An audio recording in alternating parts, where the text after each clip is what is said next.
Dan muhrim hitungannya.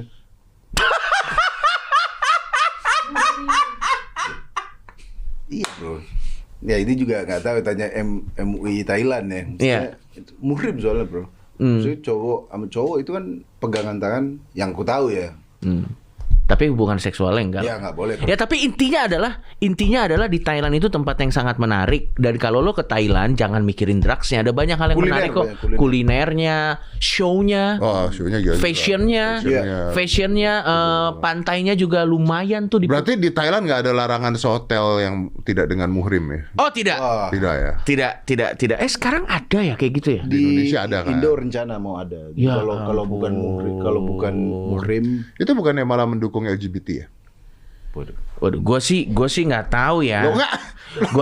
Gue sih nggak tahu ya. Tapi menurut gue, gue nggak ngerti kenapa hukum-hukum kayak gitu tuh harus ada di Indonesia.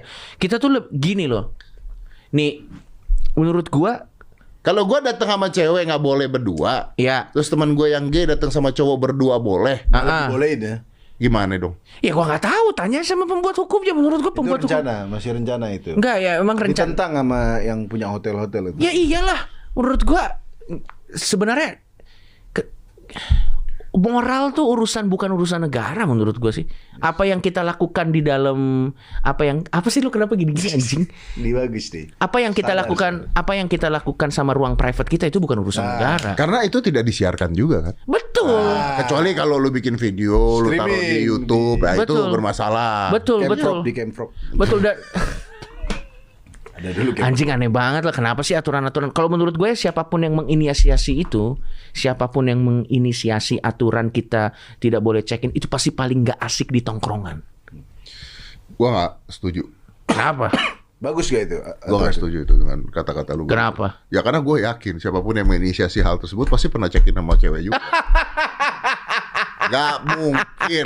Zaman dulu dia kuliah, zaman dulu dia nggak bawa, paling ke kos-kosan. Atau nggak mungkin. Atau enggak. Kalau gue malah kebalikan lo Om Deddy. Atau bisa jadi orang yang menginisiasi aturan itu yang selama dia muda dia nggak pernah ngalamin hal tersebut. Oh, bisa jadi ya. Jadi dia merasa bahwa itu harusnya dilakukan. Harusnya seperti ini. Saya minta maaf kata-kata saya. Betul. Berarti yang menginisiasi pasti orang alim. Orang suci yang betul. Dan kalau ini satu kata tentang alim itu kan harus datang dari diri sendiri, bukan dipaksa-paksa.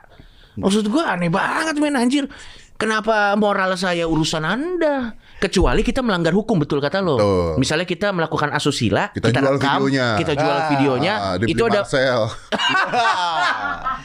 itu udah ada aturannya lah. Itu gua nggak akan masuk ke sana. Pornografi, porno aksi kalau. Iya, tapi apapun yang kita lakukan di ruang private kita, itu mah urusan kita. Sejak kapan negara kita jadi negara moral? Nanti lama-lama ada aturan. Apa? Bersetubuh hanya boleh berapa kali dalam sehari oleh. Udah